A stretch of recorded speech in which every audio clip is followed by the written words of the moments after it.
Yes, hello, what's up you guys? At ito ngayon, nakabili ako ng laser sa Philips Lumia 8000. Ito yung box niya. Ang box niya may laman na ayan, yung manual. Meron siyang charger.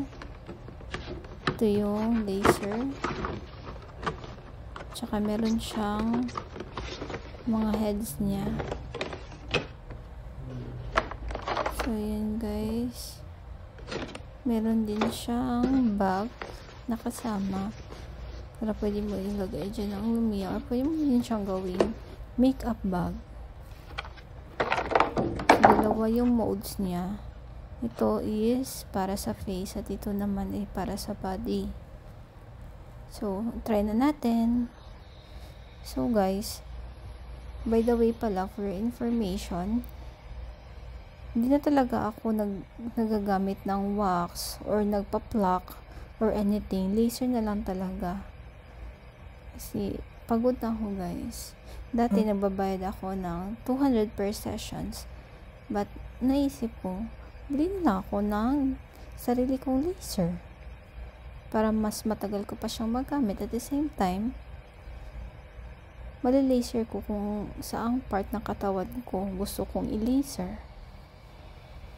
So, yan siya paggamit, guys. So, napakabilis lang niya gamitin, guys. Isaksak mo lang siya.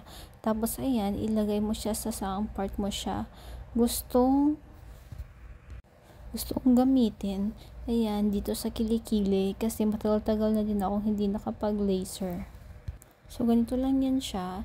Pitot-pitot mo lang at saka mag-i-spark na siya. Ayan. First na paggamit mo is pwede siyang twice a month at next is monthly na. So, ayan na guys. Tignan nyo ang result.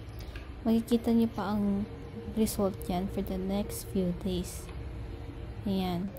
Dito sa paa ko, nire-laser ko din. Kaya ayan, tignan nyo. Ang smooth ng paa ko. Dati guys, para talaga siyang lalaki. Kaya, na madaming buhok. Kaya ayan, nag-laser na ako. Kaya smooth na siya. Babaeng babae. That's all. Thank you.